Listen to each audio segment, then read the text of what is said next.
एक कप चिया की कीमत आप क्या जानो रमेश बाबू। वाह वाह रुक जाओ।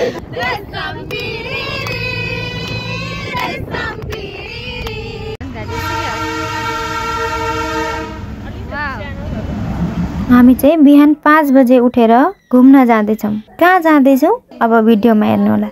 हामी चाहिँ सिटी सेन्टर पुगिसकेका छौँ। त्यहाँबाट गाडीमा चढेर काँकरभिट्टाको लागि निक्ल्यौँ। काँकरभिट्टाको बोर्डर पुग्यौँ। काँकरभिट्टाबाट सिलगढी जाने क्रममा हामी गाडीमा चिया खाँदै गीत गाउँदै जाँदैछौँ। यात्रा कस्तो हुन्छ पुरा भिडियो हेर्नु होला।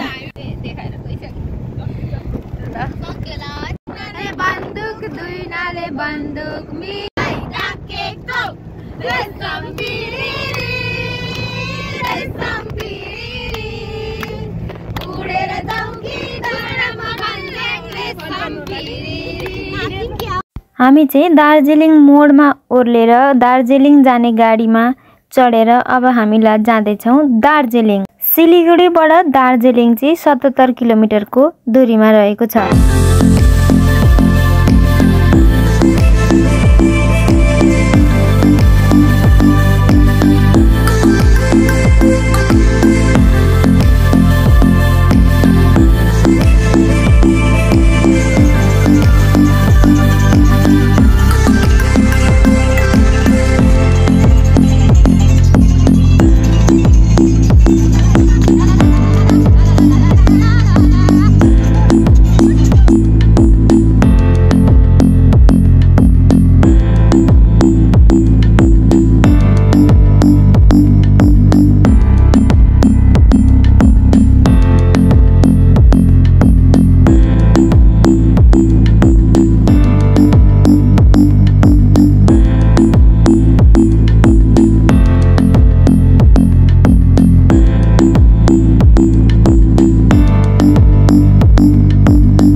हामी चाहिँ दार्जिलिङ जाने बाटोमा 3 धारे भन्ने ठाउँ रहेछ, त्यहाँ पुग्यौँ।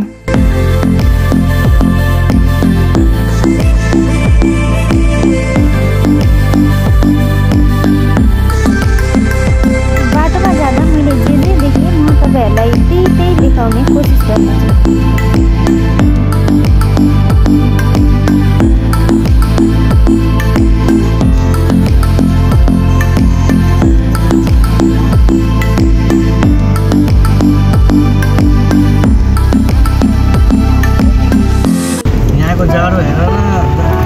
नेपालको गोर्खा बिहार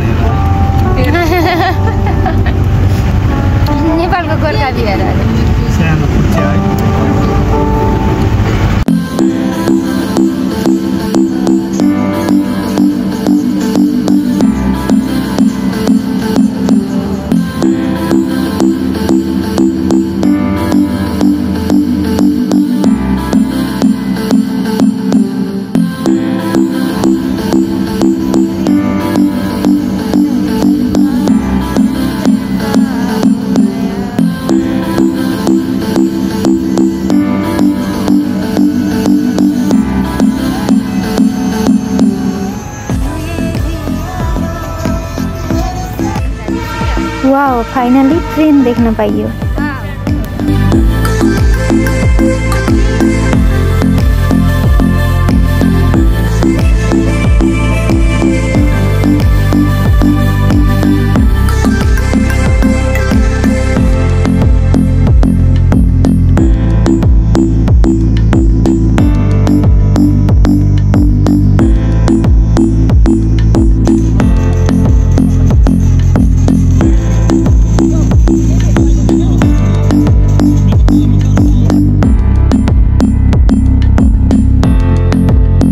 हामी पुगेका छौँ घुम स्टेसन। यहाँ चाहिँ ट्रेन आएर रोकिने गर्छ। फाइनली हामी दार्जिलिङ पुगिसकेका छौँ। अब यहाँ कस्तो देखिन्छ के देखिन्छ म सब तपाईहरुलाई देखाउने कोसिस गर्नेछु।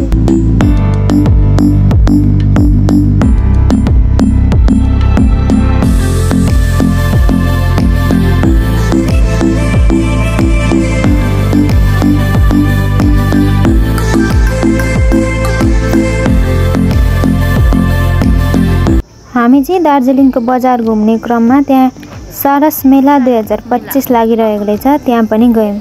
त्यहाँनिर चाहिँ सबै ठाउँको ह्यान्डमेड सामानहरू बनाएर ल्याउनु भएको रहेछ बेच्नलाई।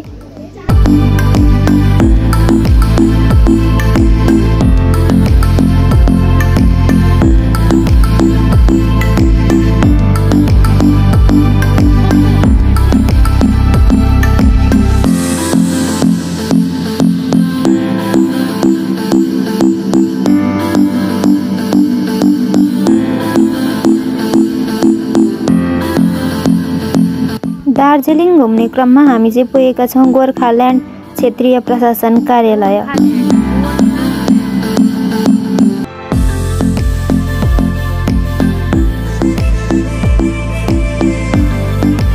अनि हामी पुग्यौँ चर्च, दार्जिलिङमा रहेको चर्चमा।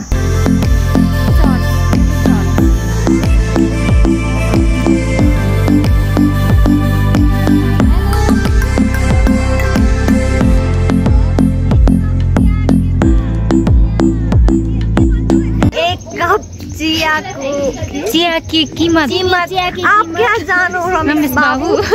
वाह वाह, रुक जाओ, टेस्ट करके बताती हूँ। वाह, ठंड मिल गया।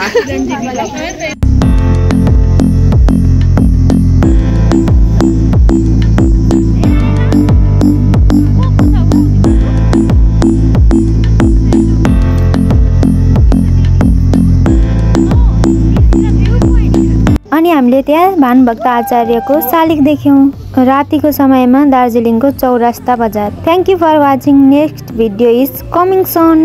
Thank you.